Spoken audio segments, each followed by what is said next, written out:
So we're whispering because when we posted our Valentine video, we learned that our dog Ginger is camera shy. So we have to be really quiet at the beginning. She's really camera shy. In fact, what we did was we found a way to get her in the video. She played a lot in the snow today. She's really tired. Now she's awake. So we asked you, Daryl's Story followers, to get us to 828 likes. Why, you ask? Well, rocket science. My favorite number, 2. And my favorite number is 8. 828 sounded good to us. So while we're talking about numbers, we wanted to take a chance, and while we have 828, at least 828 people We're watching. Going for 1,000. Going for 1,000. Keep pushing. Don't stop. We learned some scary numbers this week, and we want to share them with you. The first one is 8.5 million Ontario residents right now, currently, have not signed their donor card. Okay? Scary number. Very scary. On that note, we also learned another scary number, and that is that 10,000 Ontario residents are currently on life-sustaining dialysis treatments. So life-sustaining dialysis treatments, we know Daryl is there right now. We know there are 10,000 people in Ontario there right now. So some very scary numbers. We thought we'd share them with you. Why? Again, because it's simple. We really want you to consider being a donor and to sign your donor card. So it's not good enough that you've just told, the License Bureau that you want to be a donor. You got to take 2 more steps. Two more steps. The first one is go to beadonor.ca and sign that donor card. So fill out the information and sign that donor card. When you hear people say sign your donor card, that's what they mean. There's a card there for you. Sign it. Takes a couple of minutes. 2 minutes. That's it. 2 minutes. Daryl, these 10,000 Ontario residents sit a minimum of 4 hours, in a dialysis treatment for a minimum of 3 times a week. So those few seconds are nothing compared to what they go through. So sign your donor card, and I said there's 2 things you need to do. The second thing you need to do is you need to talk to your family. You need to tell your family your wishes. You need to tell them you want to be a donor because ultimately they're the ones that have the decision once you've passed. And like I said, with me being on dialysis, I see and hear a lot of stories of people. And again, the average wait time for a kidney specifically is 5 to 7 years, and that's the deceased donor list. And to me, that is not acceptable. People have to sign their donor card. Again, go to beadonor.ca. Because to me, again, 5 to 7 years, it shouldn't happen. It's not a good number. No. We're all about numbers today. It's not a good number. No. Yeah. So on February 2nd month of the 8th day, so February 8th, we released our first video.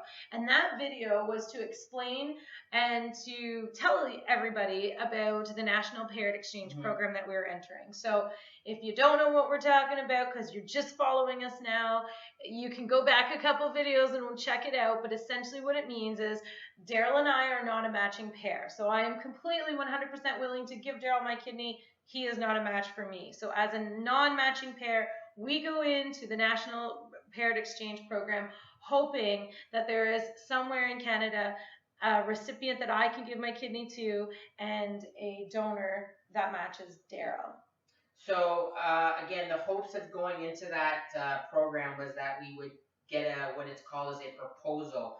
What a proposal is basically there's a donor out there for me, and Raquel's able to give someone else her kidney in order for me to receive a kidney. So again, our hopes was a proposal, and last Friday we got a proposal. So very exciting news. Again, that is just a first step. We're still a ways away from any surgery dates or a guarantee, but this is definitely a huge first step. We are part of a chain, so there are several people involved in that chain. So it makes it a little more difficult, as any part of that chain that breaks, basically, I will not receive a kidney. Raquel won't give a kidney. So again, there's still several steps away, but we wanted to share the news with everyone because it is a huge, huge first step. So again, we're asking for everyone to please keep praying. Again, this journey is just beginning. It's far from over, this journey. Um, we've we've had so much outpouring of support. We're overwhelmed every day with kindness from strangers, from friends, family. Very, very powerful stuff. And again, we still need all these prayers because again, this is just the start of this journey. Yeah, it's just the start, and you know we've had outpour of support, and thank you to those people multiple times a day.